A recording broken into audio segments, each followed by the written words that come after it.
You fucked up, Parlo. And you fucked up again. If you've been in the Roblox drama community for the past week or maybe 10 days, you've probably known that Parlo's got himself into some deep shit. Because he and another guy by the name of Internet Adjtion met up in real life to have sex using GoFundMe money from Parlo's GoFundMe, even though Parlo claimed the GoFundMe was for things like groceries, legal fees, rent, and yeah, the situation gets way worse. That was only the start. It's worse. Anyways, let's get into it. Now, the first major thing that happened is generally insane. Parlo's channel got terminated by a guy by the name of Mugen. Now, Mugen has had access to Parlo's channel for a few years now, and Parlo can't actually remove him. Parlo is listed as the owner on his channel. Mugen either has editor or manager access. Either way, Mugen has access to the channel, and he's had access for a long time now. And Mugen basically uploaded some unlisted corn. Now, here's the thing. Uploading corn is illegal and showing it to minors, but it was unlisted in private. So to the point where, or unlisted, like you need a link to view it. So only Mugen could view it. So it was where minors couldn't view it. It was just Mugen could view it because he had access to the Parlo channel. Now, here's the thing. Parlo claims that all this is illegal, that Mugen hijacked his channel. But here's the thing. When you openly give someone access to your channel for years now and you haven't removed it, respectively, they still have access to it. So you can't really make them stop. Like you have to take away the access for it to be hijacking. But when you still give them access, it's not hijacking. Now, Parlo has bad mental health. There's multiple instances of it. What Parlo says next is crazy. My channel's gone. You know that I'm on live right now, right? Yeah. Okay. Just making sure you're not gonna say anything crazy right now. What about your second channel? It's done. That's done as well? No, like, it's done. Like, not even thinking about that. It's done. You're gonna just move away from YouTube entirely? Yeah, probably say, just probably think I'm not leaving anything. I was gonna make the response video, leave and come back. Now, I've seen that that is impossible, and can't say, but a lot of people have on their hands now, but yeah. Whoa.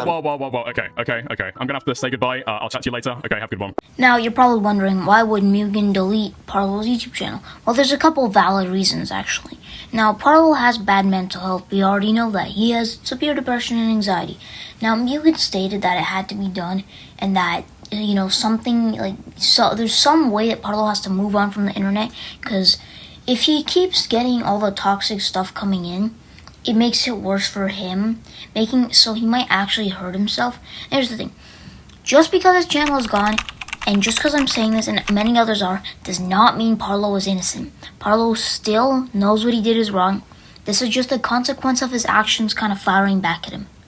Now, Parlo multiple times stated that he wanted this to be private, right? Yeah, anyone would want this situation to be private, but here's the thing, Parlo. 1. You told Guambo, time for an exposing on Wolfgang. Here's the thing, though. When you say you want an exposing, you have to show everything that happened for it to be actually a true exposing. So here's the thing. By saying it's an exposing, that's you just saying, oh, leak everything. And yeah, so basically, essentially, part of what you're doing is you're just telling other people, like Womgo, and maybe even documentaries, to, you know, I don't know, make a video on this, exposing Wolfgang, even though you both should have just came to a mutual agreement. This is already weird enough. The situation's weird. But, I mean, it has nothing to do with pedophilia, so you could have just came to a mutual agreement rather than putting all this public in the community to see. And here's the thing. Your audience is minors, Parlo. Like everyone has stated, your audience is minors. Not a lot of people over the age of 18 usually watch these kinds of content because it's Roblox content. Kids play Roblox. But here's the thing. You should have just came to a mutual agreement. There's no other reason to make this go public. And yeah, it's kind of weird why you in the first place were you wanted it to go public, but then when you see what happened, you don't want it to go public. Kind of weird, you know? In terms of response, Parlo might have starting off good, but it's pretty weak. Now, Parlo starts off by saying that if he didn't respond, he would be called a liar, and he wants to debunk the misinformation. Now, it begins to say this isn't about pedophilia, which you're right, Parlo. It isn't about pedophilia, because he says that he ID checked. Good starting. But here's the thing. You're not really getting to the point. This was never about pedophilia. It was really just about why the fuck did you bring this public? Why the fuck did you do that? Yeah. Now, Parlo proceeds to keep talking, and he doesn't really get to the point until he's like, you can all criticize me for my bad spending habits. Bad spending habits. Okay.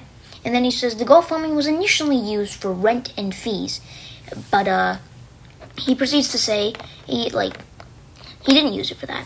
Which, yeah, that's true.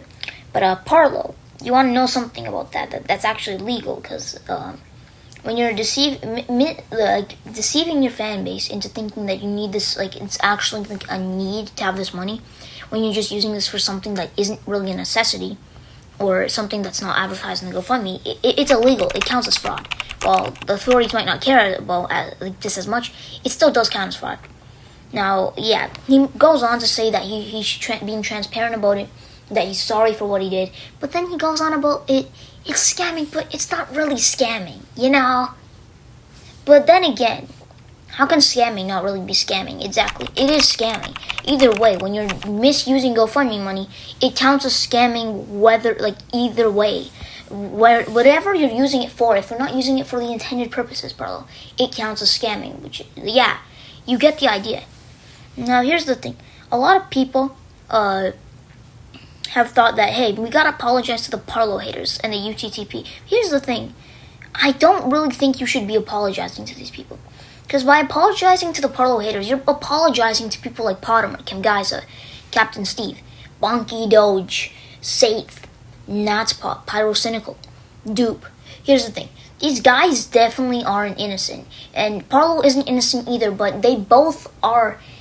All the people in the circle that Parlo exposed don't need an apology because they got exposed for a valid reason. Parlo just slipped, did some weird shit after all these situations, really.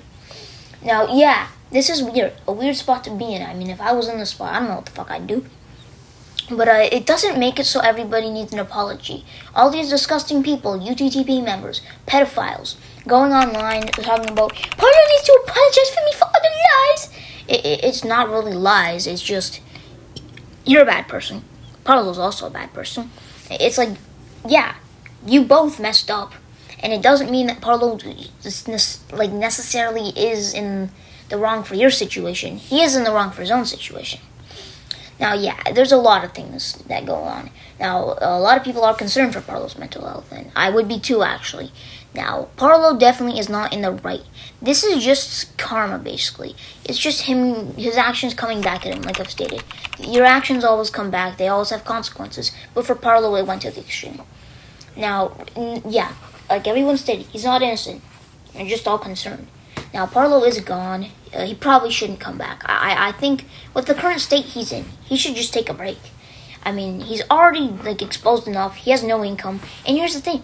You completely screwed yourself over because, Parlo, you deceived your audience once. Now when you start a next GoFundMe, they're going to be like, fuck no, you already scammed us. Anyways, yeah, you get the idea. Parlo completely screwed himself over. And there's a reason he's gone from YouTube.